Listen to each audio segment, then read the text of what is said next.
Dzień dobry, witam na Zamku Królewskim w Warszawie.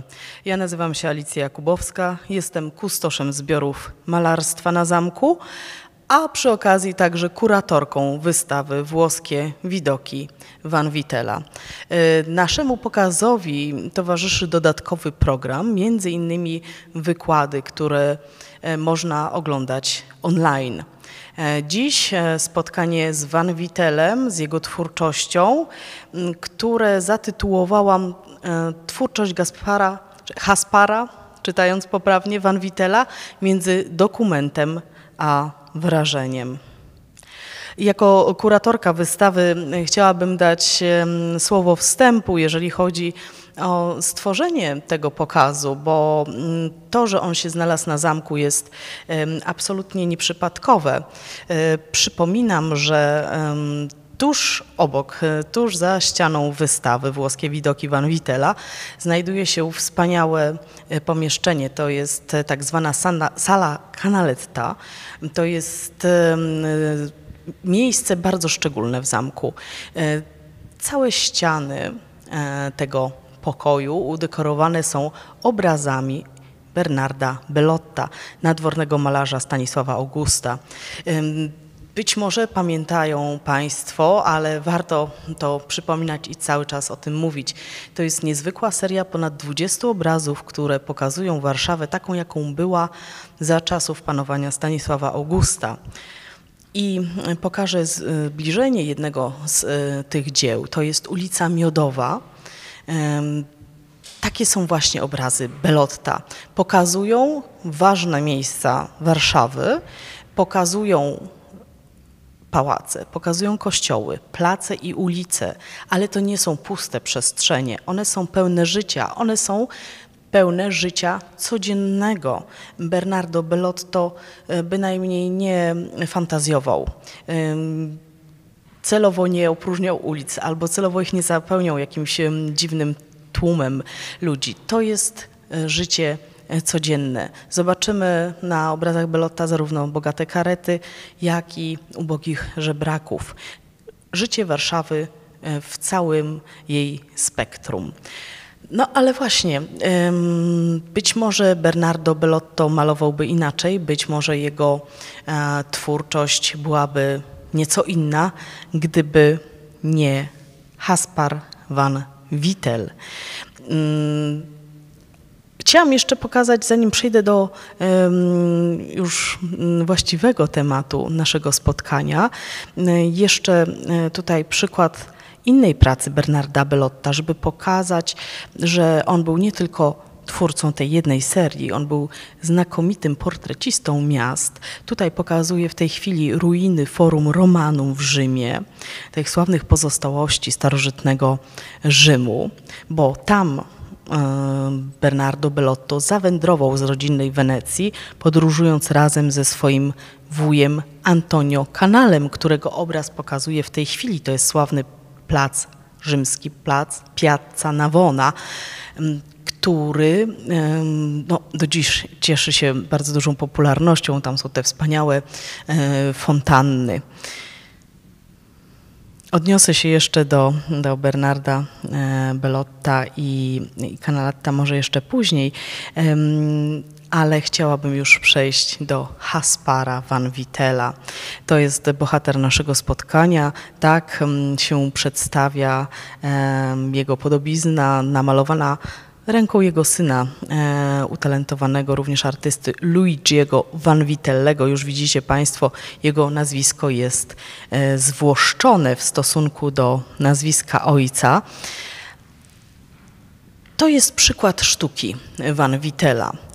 To jest sposób, w jaki on przedstawiał miasta, bo trzeba powiedzieć, że na tym skupiła się w zasadzie cała twórczość Van Vitela, na przedstawianiu miast, różnych przejawów życia w miastach, miast ujętych pod różnymi kątami, z różnych perspektyw, ale jednak bliskich perspektywie osoby, która przemierza ulice czy place danego miasta.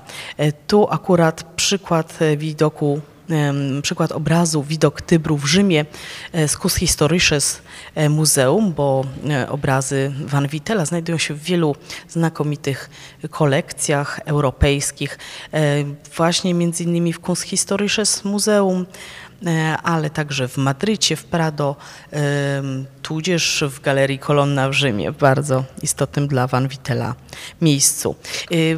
Van Vittel nie wziął się znikąd, dlatego pokazuje plan Amersfoort, jego rodzinnej miejscowości.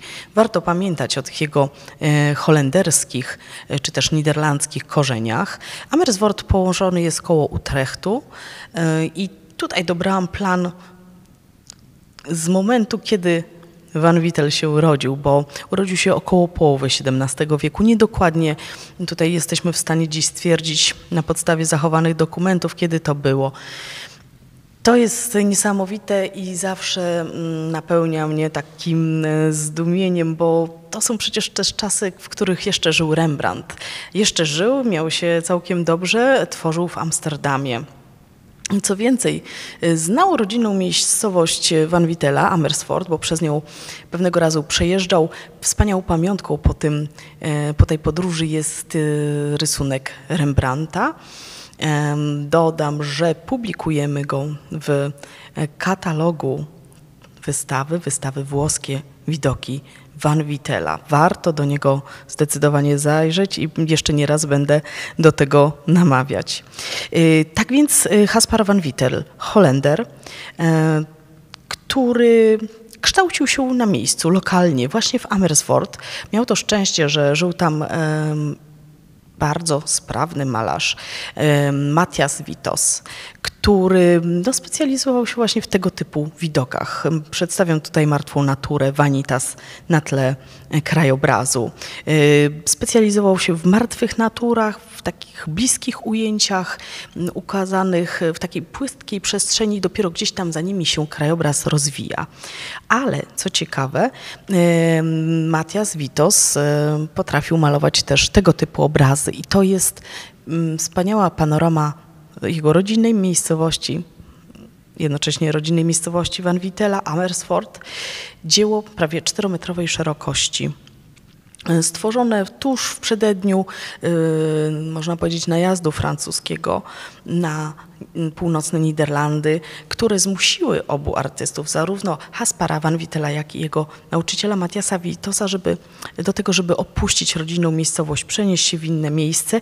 I to jest najprawdopodobniej też jeden z tych, czy pewnie najważniejszy powód, dla którego Van Vittel wkrótce w ogóle opuścił północne Niderlandy, udając się do Italii. Muszę dodać jeszcze, że oczywiście Van Vittel pochodził z kraju, w którym wspaniale kwitły sztuki. Mówi się o złotym wieku Holandii.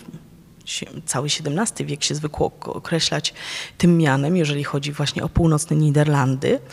I to było miejsce, gdzie szczególnie wspaniale rozwijało się malarstwo. Bardzo różne jego gatunki były, można powiedzieć, doskonalone, rozwijane.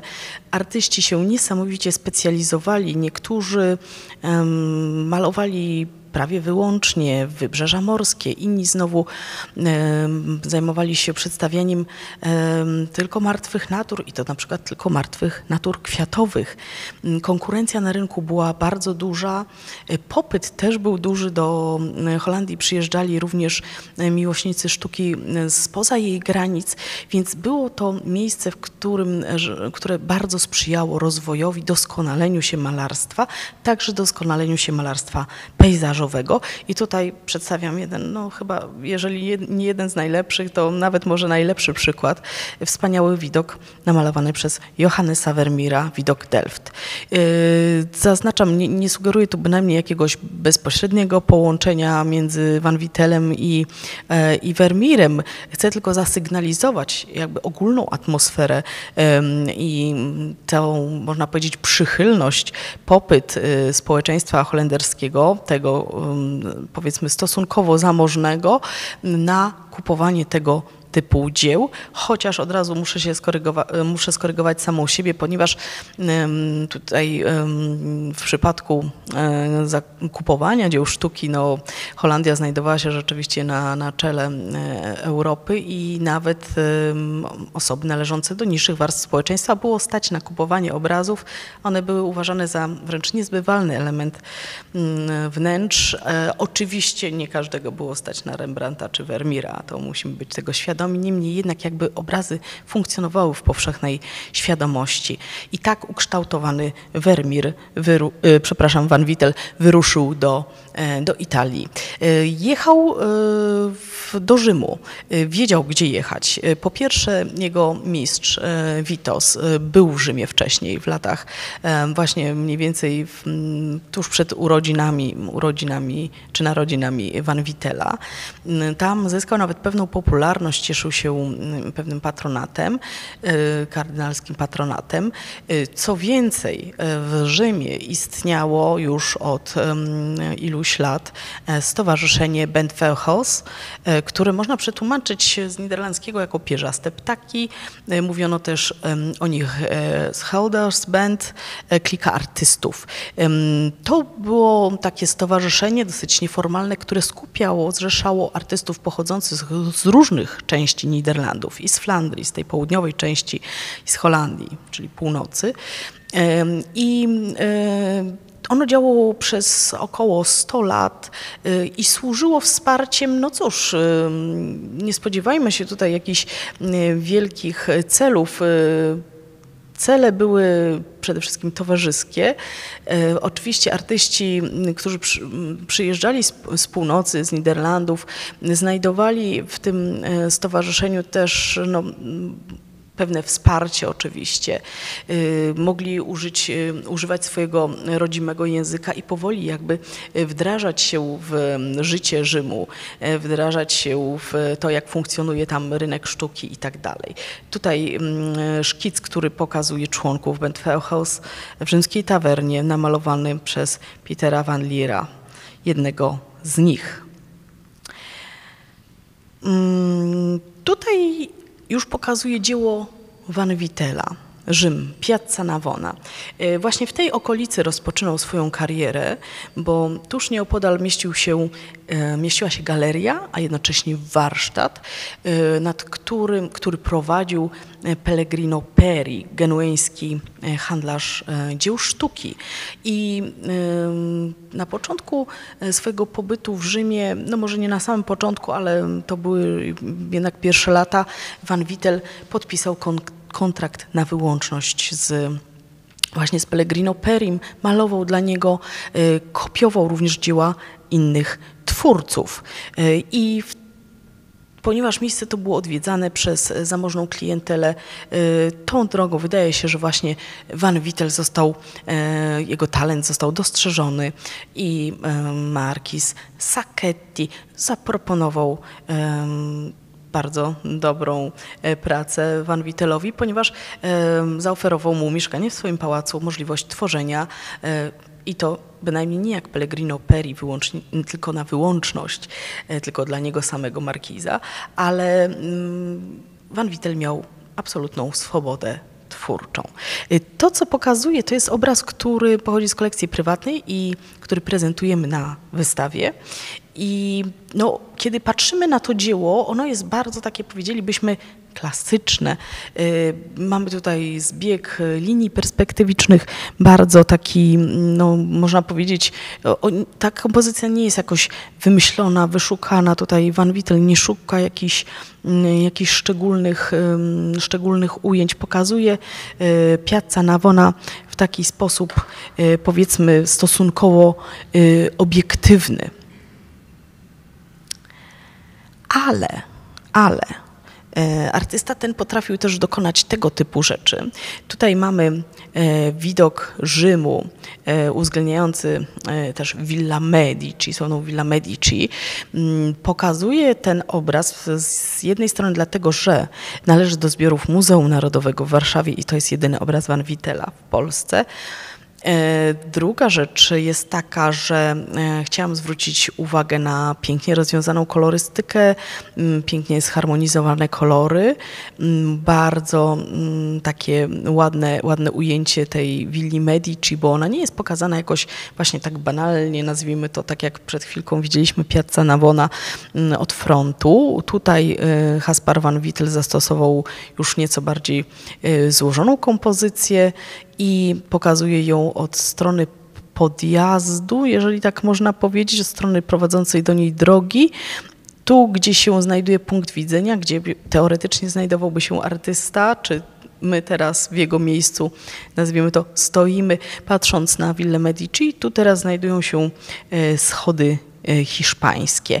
I nie mogłam się powstrzymać, żeby nie zrobić właśnie takiej, nazwijmy to, rekonstrukcji. Jeszcze raz cofnę slajd i ponownie spójrzcie Państwo na Villę Medici. Użyłam współczesnego zdjęcia, żeby ją wkleić w obraz Van Wittela i pokazać, jak bardzo dokładny był w przedstawianiu budynków, które się przed nim znajdowały, czy w ogóle ich położenia, bo tutaj nawet ta dzisiaj już asfaltowa droga nakłada się naprawdę w sposób idealny z tym, co przedstawił Van Wittel.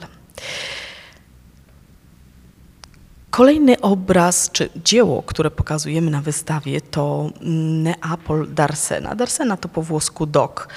Zostawiliśmy jednak tą nazwę, zdecydowaliśmy, że zostawimy, bo jest ona charakterystyczna. W Neapolu wyróżniany jest osobno port Darsena i jeszcze inne części tych, nazwijmy to, właśnie miejsc, gdzie mogą i cumować statki i tak dalej.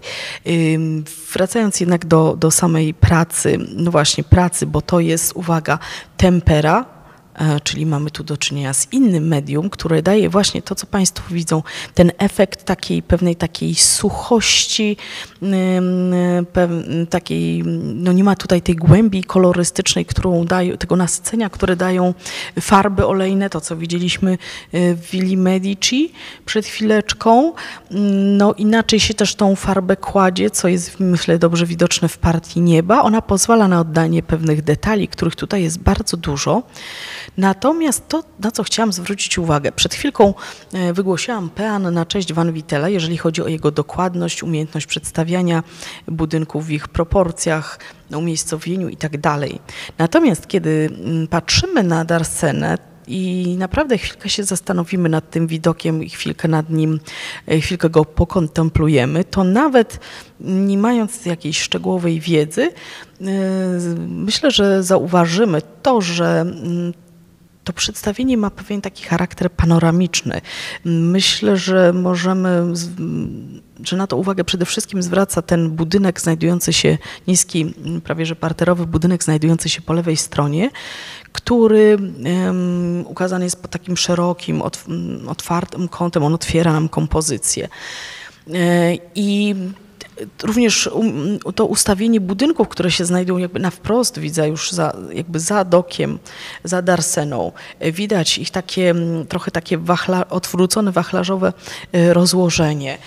Czyli mamy tu jakby do czynienia z takim widokiem, który właśnie nazwalibyśmy panoramicznym, ale też takim, który możemy uzyskać dzisiaj aparatem fotograficznym, może być komórką, kiedy robimy właśnie zdjęcie typu panorama.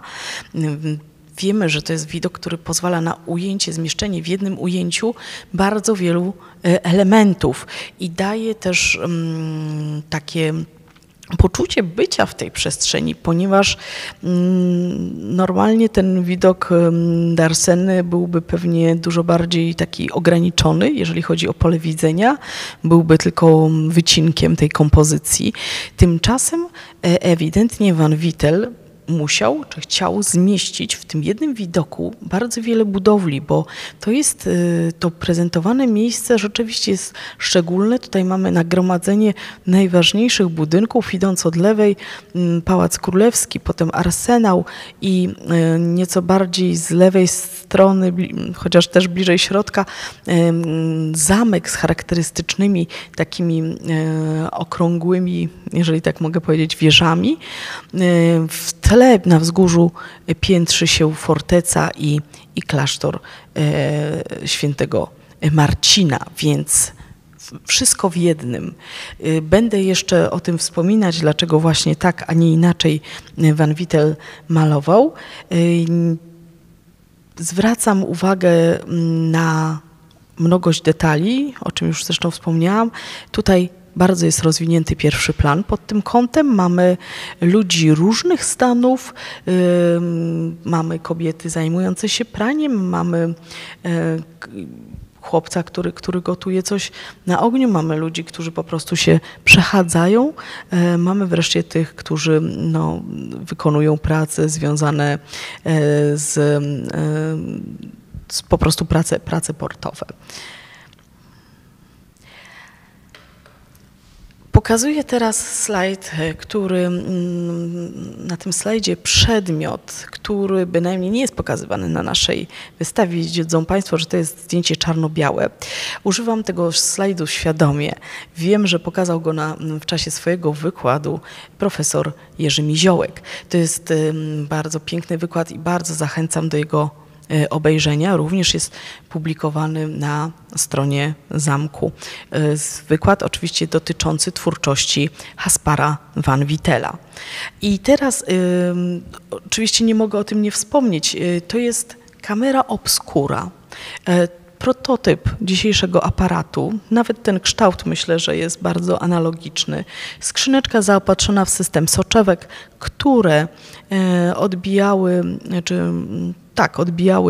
przekazywały obraz na szklaną płytkę znajdującą się, umieszczoną na górze skrzyneczki. Można było na tej szybce położyć cienki papier, przerysować widok, który się miało przed sobą i w ten sposób miało się zarys kompozycji tego, co się chciało przedstawić. Oczywiście muszę od razu dodać do tego odpowiedni komentarz. Nie możemy posądzać artystów tamtych czasów o pójście na łatwiznę, mówiąc kolokwialnie, bo oczywiście trzeba było ogromnego talentu, by mimo wszystko z tej niewielkiej kartki, kratkując ją, jak to robił Haspar van Vittel, przenieść to, co się widzi na płótno, a następnie użyć całej palety barw, nałożyć światła i cienie, dodać sztafaż, czyli te figury ludzi i zwierząt. Ta kamera obscura była używana przez Bernarda Bellotto, czyli widzimy tutaj pewną taką sztafetę artystycznych pokoleń. Bernardo Bellotto i Antonio Canal, być może nie byłoby, tak jak to już mówiłam, ich twórczości w takim kształcie, jaką ją znamy, gdyby nie Haspar van Vittel. On jest nazywany ojcem weduty, włoskiej weduty, czyli to jest słowo, które pochodzi z języka włoskiego, oznacza po prostu widok. Weduta. W historii sztuki utarło się, że używamy tego słowa na określenie widoku miejskiego przede wszystkim. Niemniej jednak to właśnie Haspar van Vittel ugruntował w Europie, spopularyzował i ugruntował wedutę, widok miejski i on, jeszcze raz powtarzam, jest uważany za ojca weduty włoskiej. Można powiedzieć, że Antonio Canal i Bernardo Bellotto no właśnie wyrośli trochę na chwale, na popularności tych widoków stworzonych przez Haspara van Vittela, bo kiedy przybyli do Rzymu w początku lat 40. XVIII wieku, van Vittel już wtedy nie żył, bo zmarł w 1736 roku, no to takie obrazy były poszukiwane, takie się podobały. Klientela międzynarodowa, o czym jeszcze wspomnę, poszukiwała tego typu dzieł. No i podobnie jak Haspar van Vittel, zarówno Antonio Canal, jak i jego siostrzeniec Bernardo Bellotto używali właśnie tego typu urządzeń. Tutaj Museo Correr właśnie posiada w swoich kolekcji to wspaniałe urządzenie. No dobrze, kamera obscura pomagała Hasparowi van Vittelowi, ale tutaj pokazuję jeszcze jedno dzieło z wystawy w zamku Rzym, Piazza della Bocca della Verità, czyli ten plac przy którym znajduje się bazylika, a w jej przedsionku, bazylika widoczna tutaj po lewej stronie, a w jej przedsionku sławny relief starożytny Usta Prawdy. No ale nie o tym chcę mówić. Zwracam uwagę znowu na to, że ten plac jest przedstawiony pod bardzo szerokim kątem. Nie chcę tutaj jakby powtarzać tego, co mówił profesor Miziołek, ponieważ on bardzo tutaj pięknie omówił właśnie te rzymskie lokalizacje, to jak Van Vittel się poruszał w Rzymie, jak przedstawiał Rzym. Ja chciałam zwrócić uwagę na znowu ten szeroki kąt ujęcia, bo Piazza della Bocca della Verità no, jakby to powiedzieć, no nie jest aż tak przestronny, aż tak nie jawi się przestronnie. A co istotne, to zwróciłam uwagę na pewien szczegół. Otóż wznosząca się tu po środku placu fontanna jest przeskalowana. Van Vittel moim zdaniem dokonał tego zabiegu celowo, bo on był naprawdę bardzo świadomym artystą. Jeżeli się posługiwał camera obscura, jeżeli dokonywał tych różnych właśnie takich modyfikacji, on na pewno nie dokonywał takich decyzji pod wpływem impulsu. Był artystą pracującym metodycznie. Pracę tworzył w swojej pracowni. Nie było tak, że stawał ze sztalugą gdzieś w plenerze i malował. Nie. Te dzieła powstawały właśnie w jego studio, na przygotowanych odpowiednio wcześniej płótnach, zagruntowanych, tak żeby farba nie wsiąkała w płótno. Potem kładzione były, jeżeli trzeba było, tak zwane warstwy podmalówki, plamy koloru i tak dalej, światła, cienie. To był naprawdę dosyć złożony proces, więc to, że Van Vittel zdecydował się zwiększyć skalę tej fontanny trytonów, to jednak musiało być rzeczywiście przemyślane. I czemu miałoby to służyć? Gdyby ona była namalowana w swojej właściwej skali, czyli byłaby mniejsza niż tutaj jest pokazana, myślę, że kompozycja tego obrazu nie byłaby tak bardzo wyważona. Ten plac byłby nieco może za pusty, i Caspar Van Vittel musiał chyba właśnie dokonać takiego zabiegu. Raz, żeby pokazać stosunkowo nową fontannę i jakby właśnie ją wyeksponować, podkreślić to, że ona powstała. To właśnie używając tego elementu małej architektury, tudzież sztafażu tych postaci ludzkich, które są tak malowniczo rozsypane po całym placu, no właśnie zapełnia tą pustą przestrzeń. Sztafaż jest bardzo ważnym elementem w twórczości Van Vittela. To nie są przypadkowe postacie. One mają swoją kolorystykę, swoją dynamikę. Tutaj można wyróżnić pewne sceny, akcje, które się dzieją między tymi postaciami. Właśnie rozmieszczenie postaci ludzi i zwierząt pozwala na to, żeby zharmonizować kompozycję, odpowiednio ją wyważyć.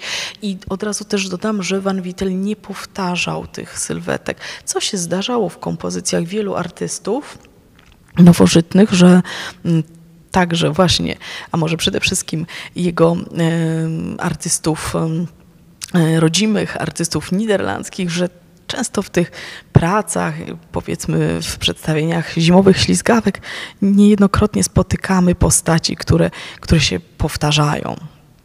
Postaci osoby wiążące łyżwy, osoby, które się przewracają.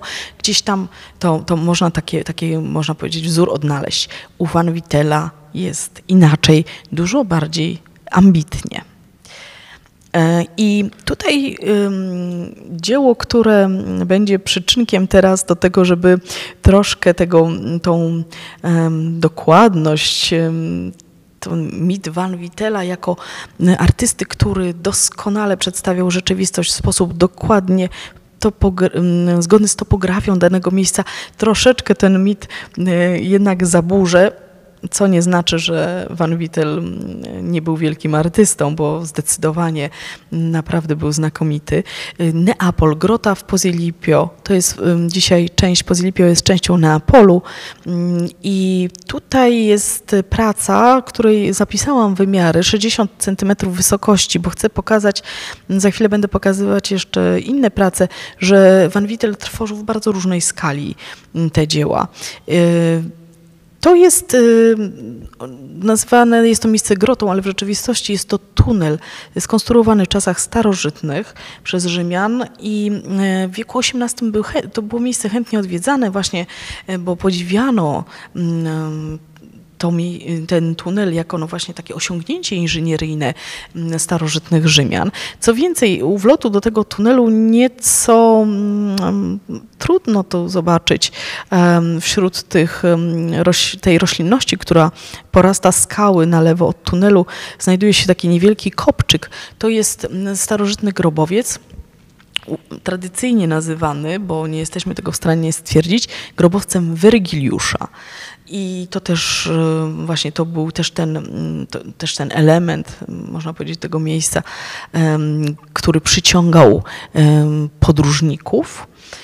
I teraz zaraz pokażę zdjęcie, jak to miejsce wygląda dzisiaj. Zwracam tylko uwagę jeszcze, chcę, żeby Państwo spojrzeli jeszcze na skalę postaci, na to, jak tutaj długi jest, nazwijmy to, ten przedsionek skalny tego tunelu i w ogóle jakby skalę całego otoczenia.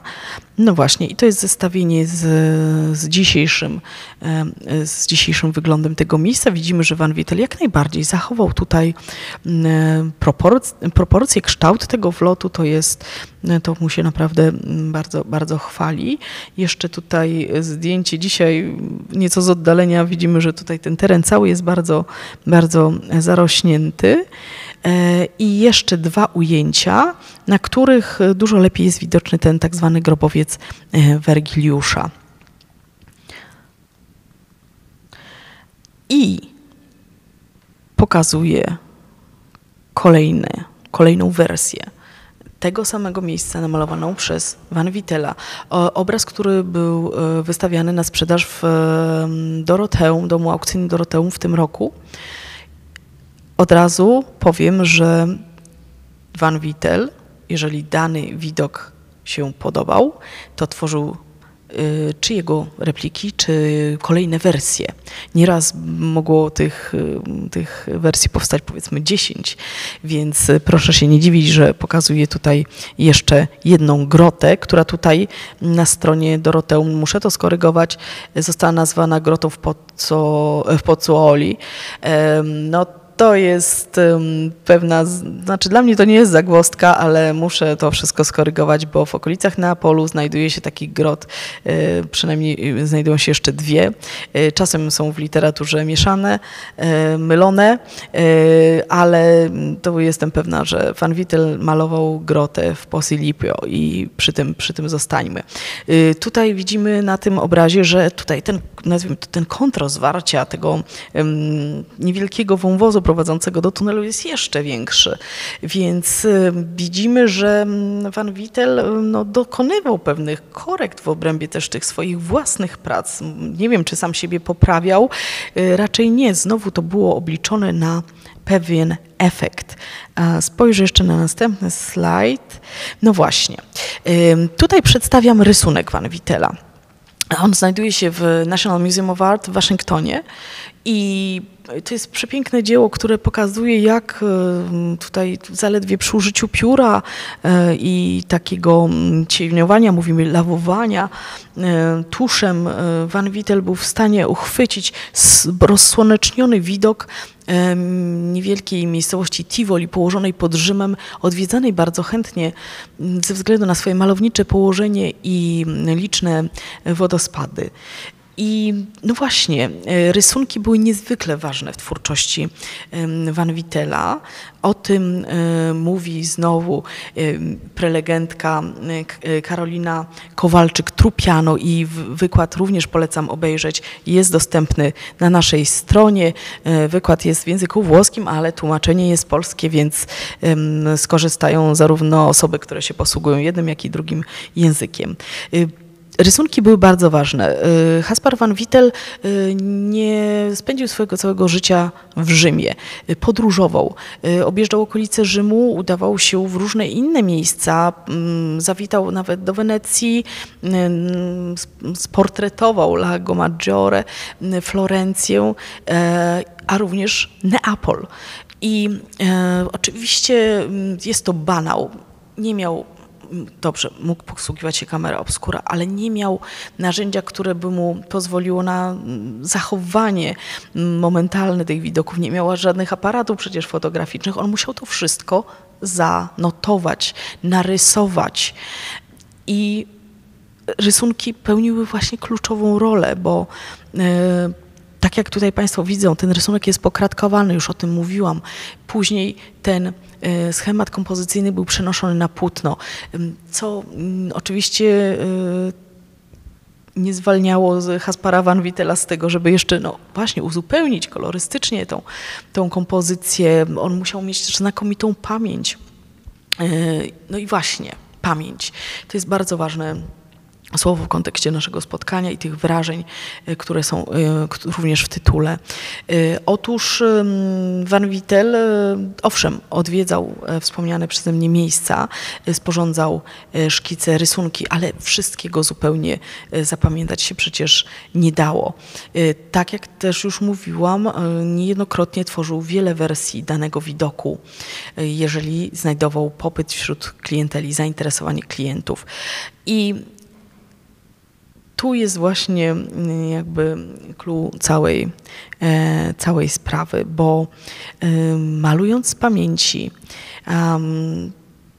próbując przekazać to, jak dany widok wygląda, Caspar van Wittel dokonywał często czegoś więcej niż tylko sportretowania, wiernego sportretowania danego miejsca.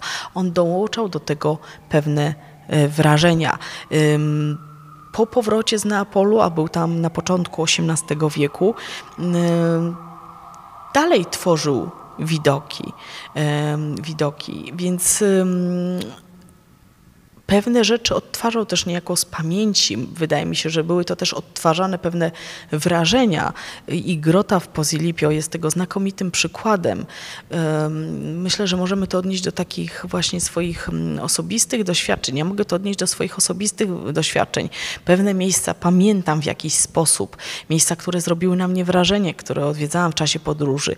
Kiedy po iluś latach sięgam do zdjęć, które zrobiłam w danym miejscu i konfrontuję je z moimi wrażeniami i wspomnieniami, to różnica bywa czasem naprawdę uderzająca.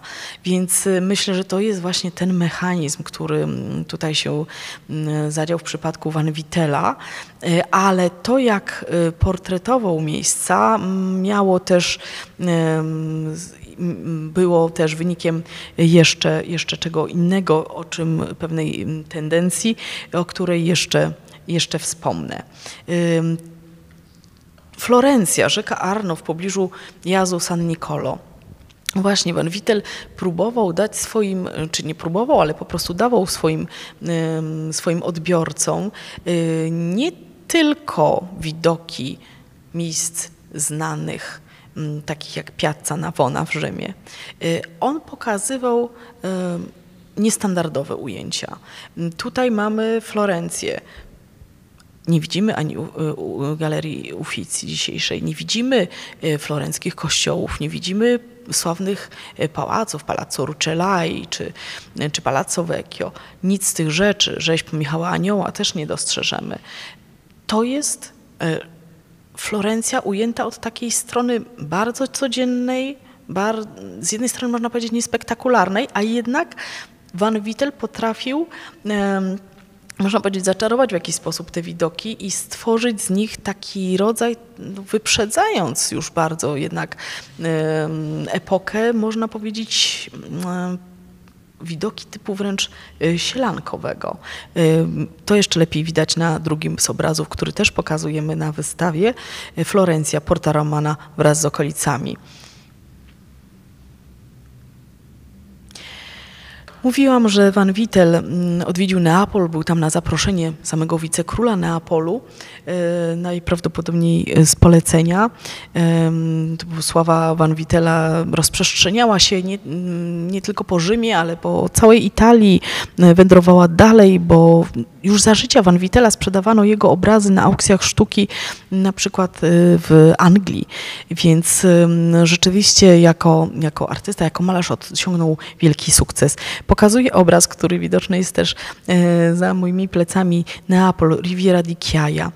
To jest miejsce, które dziś już tak nie wygląda, więc tutaj ważna rola jednak Van Vittela jako w pewnym sensie dokumentalisty, bo to miejsce jest zabudowane, wybrzeże jest odsunięte, mamy tutaj jeszcze drugi, czy nawet dwa pasy jeszcze budynków oddzielające tą ulicę od Zatoki Neapolitańskiej. Niemniej jednak Van Vittel nie byłby sobą, gdyby trochę nami widzami nie manipulował, bo po lewej rozpościerają się piękne widoki wspomnianej Zatoki Neapolitańskiej, a jednak to, co robi, to jakoś zamyka nam kompozycję tym niesamowitym widokiem fontanny ukazanej skrajnie na lewo w takim barokowym, bogatym obramieniu.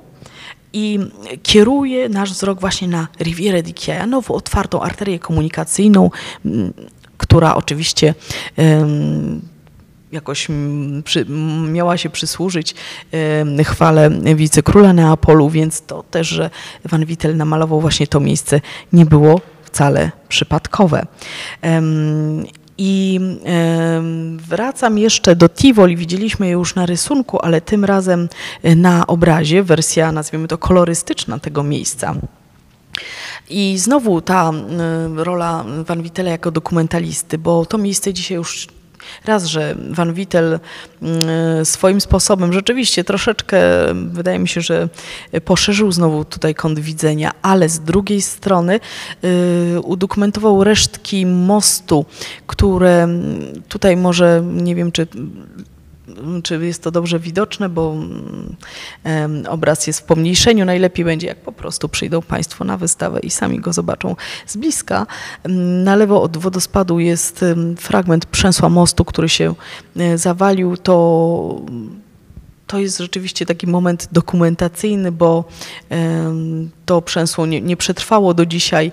W ogóle układ rzeki, tego wodospadu też się zmienił po powodzi na początku XIX wieku, więc jednak Van Vittel przekazuje nam, oczywiście w pewien zmodyfikowany sposób, ale jednak to, jak to miejsce wyglądało, dokumentuje je jednak w jakiś sposób. No i właśnie jeszcze dla przypomnienia pokazuję tenże rysunek, o którym wspominam, nieco inny kąt ujęcia. I jeszcze jedno dzieło, które świadczy właśnie, czy mówi o tym, że pewne elementy odpowiednio oczywiście odczytane dzieł Van Vittela świadczą o tym, że był on dokumentalistą. Obraz Casino Chigi, które dziś już nie istnieje w zasadzie i była taka podmiejska willa, którą sportretował Van Vittel na życzenie zleceniodawców. I teraz to jest obraz, tak jak on się prezentuje w całości. I znowu zachęcam do przyjścia na wystawę, bo jest tu tak dużo szczegółów, że rzeczywiście te obrazy warto zobaczyć na żywo i sobie te wszystkie elementy dokładnie pooglądać. Pokazuję tutaj powiększenie, bo mamy tutaj wydarzenie szczególne. To się w zasadzie nie zdarza w obrazach Van Vittela, gdzie ten sztafaż jest dosyć zwykle taki swobodny.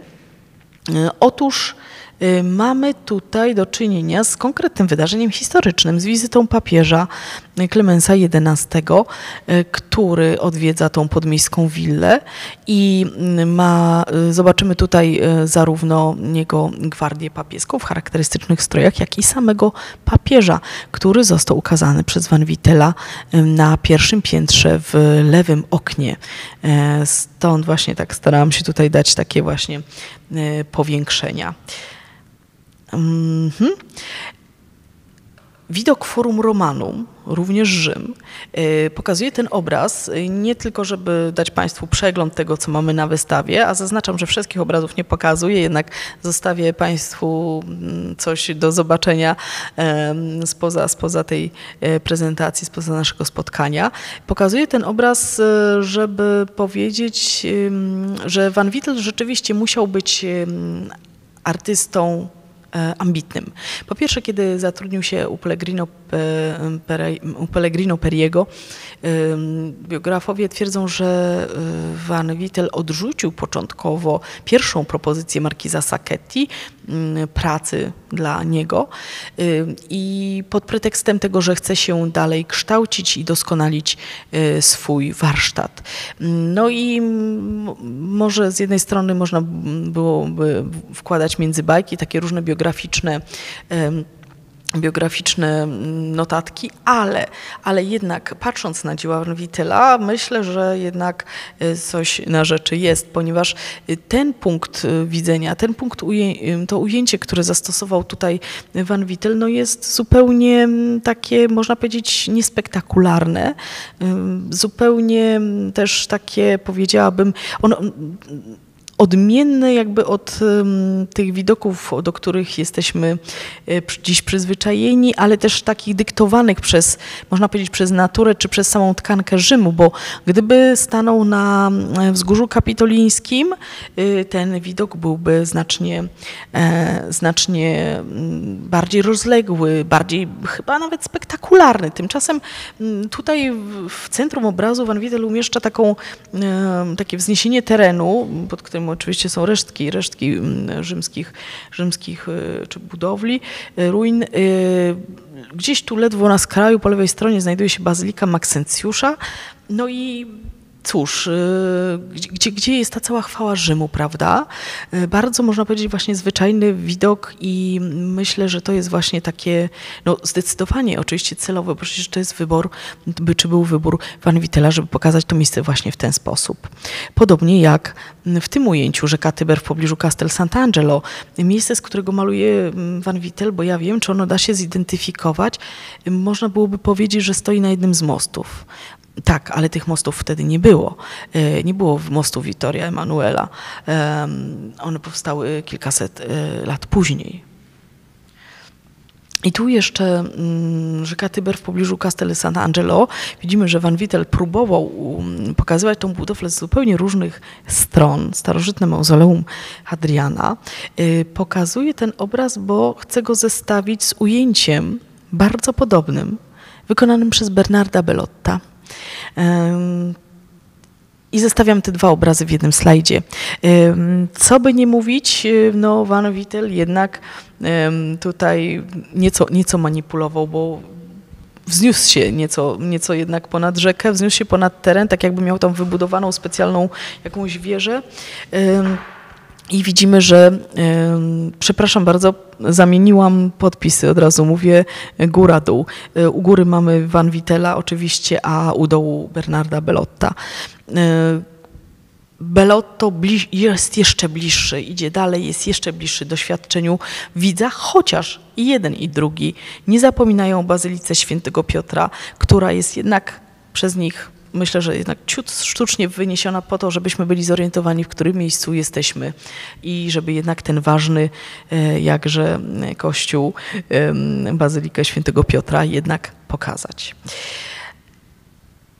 Troszeczkę tła historycznego, bo zachwycam się Van Wittelem, mówię o Bellotcie, ale nie byłoby tych artystów, nie byłoby ich twórczości, oczywiście gdyby nie wcześniejsi, gdyby nie doświadczenia wcześniejszych malarzy, ale też zestawiając twórczość Van Wittela z tym obrazem Henryka van Cleve, również pochodzącego z Niderlandów, zaznaczam, gdyby, no właśnie, te obrazy są bardzo różne, jak od razu Państwo widzicie, to jest zupełnie inna perspektywa, inny sposób tworzenia. Hendrik van Cleve są lata 80. XVI wieku, dużych rozmiarów obraz, pełen szczegółów, jak przystało na artystę niderlandzkiego, bo jednak ta tradycja właśnie szczegółowości jakoś tak szczególnie się wiąże z tymi krajami, z krainą zwaną Niderlandami. Ale to, co widzimy tutaj, widok ogrodów watykańskich, Bazyliki Świętego Piotra jest tak różne od tego, co będzie 100 lat później tworzył Van Vittel. Ujęcie jest z lotu ptaka.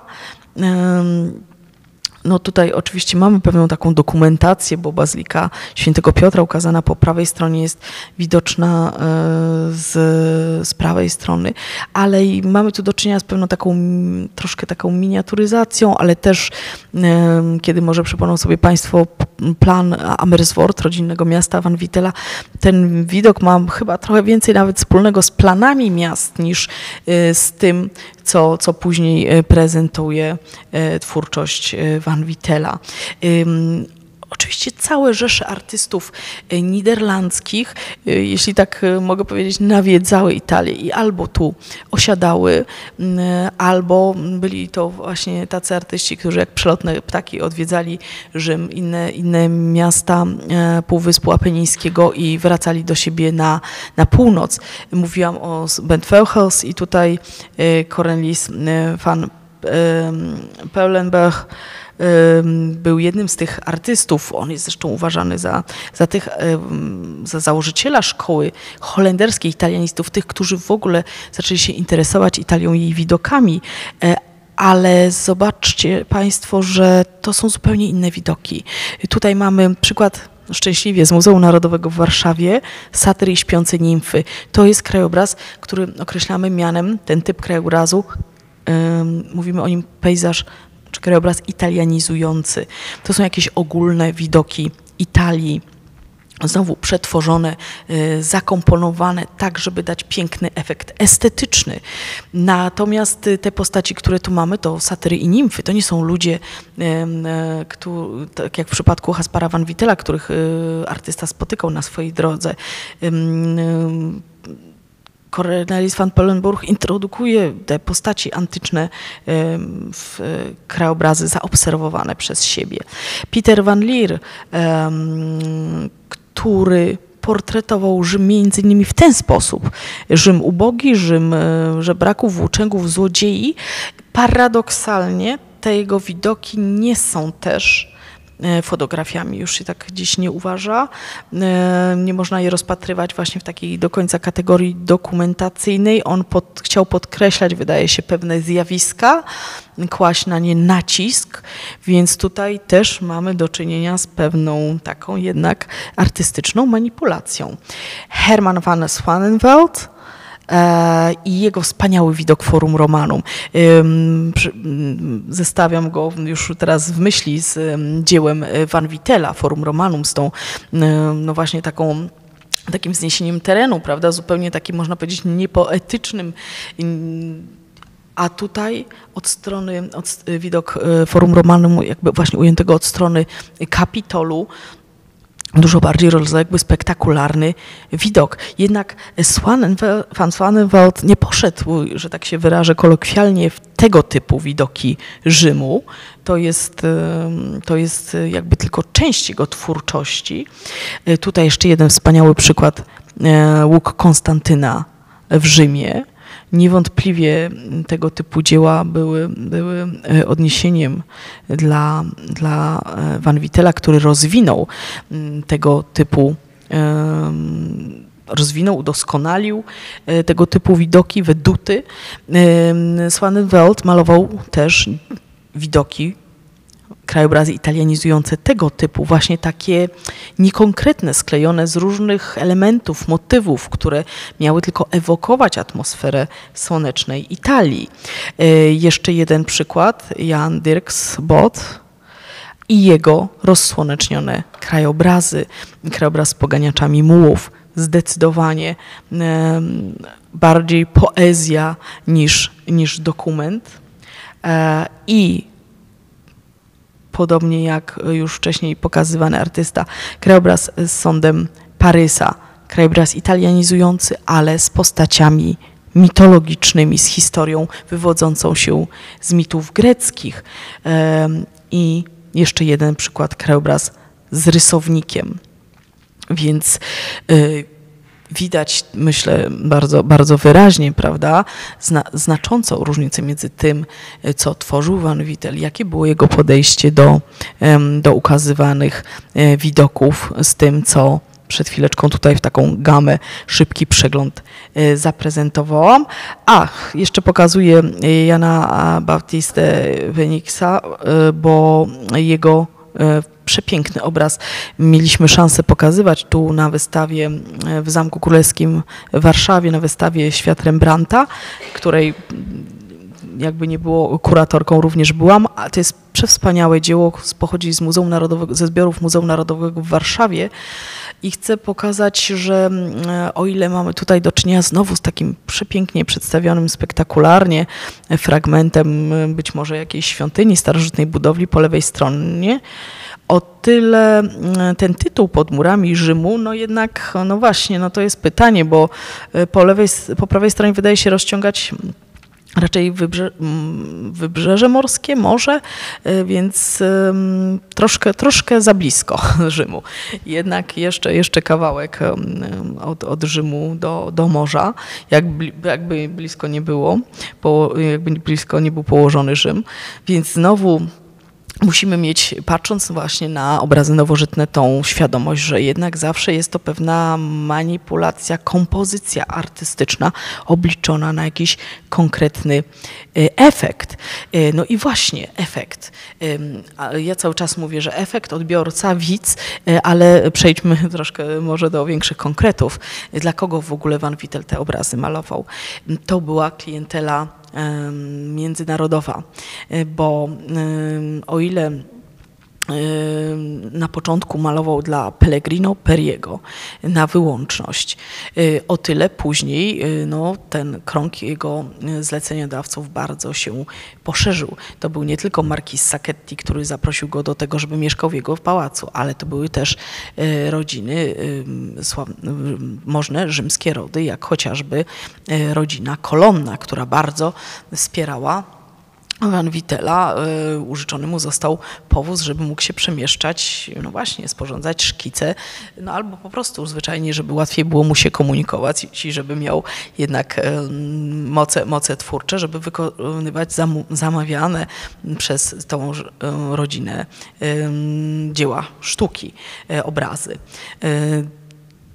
Oczywiście Rzym zawsze był tym miejscem, które przyciągało, jako stolica chrześcijaństwa, przyciągało pielgrzymów. To był właśnie na początku, jeżeli mówimy już o tej Europie nowożytnej, bo jednak to są te czasy, na których się skupiamy, Rzym przyciągał jako miejsce kultu religijnego, jako stolica Piotrowa.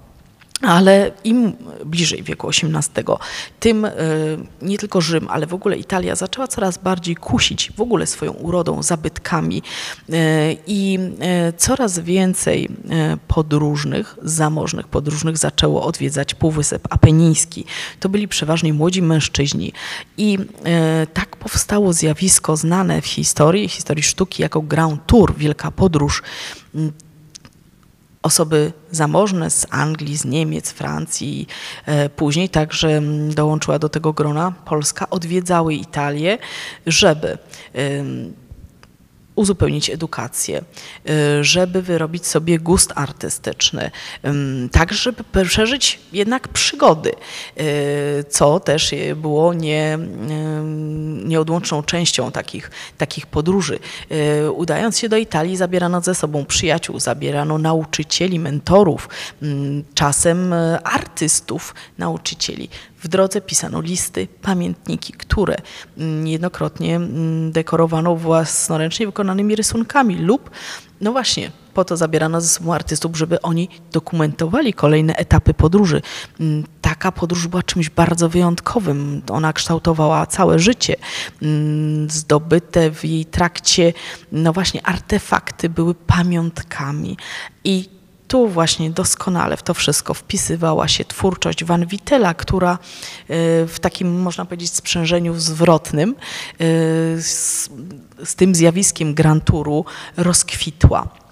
Obrazy Van Wittela doskonale się nadawały do tego, będąc obrazami, żeby były łatwe, oczywiście stosunkowo łatwe w tym, żeby je można było przewieźć, ale one właśnie, to co mówiłam, one doskonale nie tylko pokazywały, dokumentowały miejsca, ale dawały też pewne wrażenia, bo kiedy podróżnik zabierał ze sobą, taki Grand Tourowicz zabierał ze sobą widok groty w Posillipo, to on miał właśnie w pamięci co? Przede wszystkim tą jej wielkość, majestat tego miejsca, piętrzące się skały, niesamowitość tego tunelu ciemnego, długiego, wrażenia i obrazy Van Wittela, jego rysunki, także wydaje się, że może właśnie lepiej wpisywały się w te potrzeby niż takie bardzo dokładne, dokumentalistyczne dzieła, którego przykładem myślę, że było Forum Romanum Swanenwelta. Więc tutaj naprawdę ogromna rola Van Wittela w utrwalaniu tego zjawiska Grand Touru, ale też właśnie w tym, żeby pomagać je upamiętniać. I jeszcze raz pokazuję widok Forum Romanum namalowany tym razem właśnie przez Jaspera Van Wittela, bo podkreślam tutaj, czy inaczej daję wycinek z jego lewego dolnego rogu. Tam jest grupa mężczyzn, 3 mężczyzn, jeden z nich rysuje. To musiało być powszechne zjawisko właśnie wśród tych podróżujących, którzy no, w XVIII wieku to już była bardzo duża moda właśnie na to, żeby jechać do Italii, do Rzymu i no najlepiej pochwalić się jeszcze swoim rysunkiem. O tym, że jest to osoba zamożna, świadczy jej strój, świadczy to, że nosi przy boku szpadę, bo nie wszyscy mogli sobie na to pozwolić, nie wszystkim po prostu pozwalało na to prawo. No i żeby nie być gołosłownym, jeszcze jeden przykład. 3. Earl Burlington, znany po prostu jako Lord Burlington w historii sztuki, niesamowity mecenas, który oczywiście podróżował do Italii. On był właścicielem sławnej willi Chiswick House, obecnie w granicach Londynu, gdzie właśnie znajdowały się dzieła Van Wittela i to takie osoby kupowały do swoich zbiorów pracę tego artysty. Na zakończenie jeszcze widok Tivoli, nieco inny, stary wodospad na rzece Aniene, który również mogą Państwo zobaczyć na naszej wystawie. I właśnie tym widokiem żegnam się z Państwem. Dziękuję bardzo za uwagę. Zachęcam do obejrzenia innych wykładów towarzyszących naszemu pokazowi. Te wykłady są dostępne na stronie Zamku Królewskiego w Warszawie. Oczywiście przede wszystkim polecam rozpocząć przygodę z Van Wittelem od przyjścia na wystawę, która jest otwarta jeszcze do 23 czerwca. I co dla tych, którzy albo nie będą mogli tu dotrzeć do zamku, albo będą chcieli zostawić sobie jakieś pamiątki, wyrażenia po wystawie Van Wittela, gorąco polecam towarzyszący wystawie katalog, w którym zawarte są 3 eseje Karoliny Kowalczyk-Trupiano, doktora Baliszewskiego, bardzo interesujący esej właśnie o zjawisku Grand Tour, tudzież mój tekst oraz katalog wszystkich obiektów, które prezentujemy na tej kameralnej wystawie. Publikacja też kameralna wydana przez Zamkowe Wydawnictwo Arx Regia. Dziękuję Państwu za uwagę. Jeszcze raz zachęcam do odwiedzenia wystawy Włoskie widoki Van Wittela.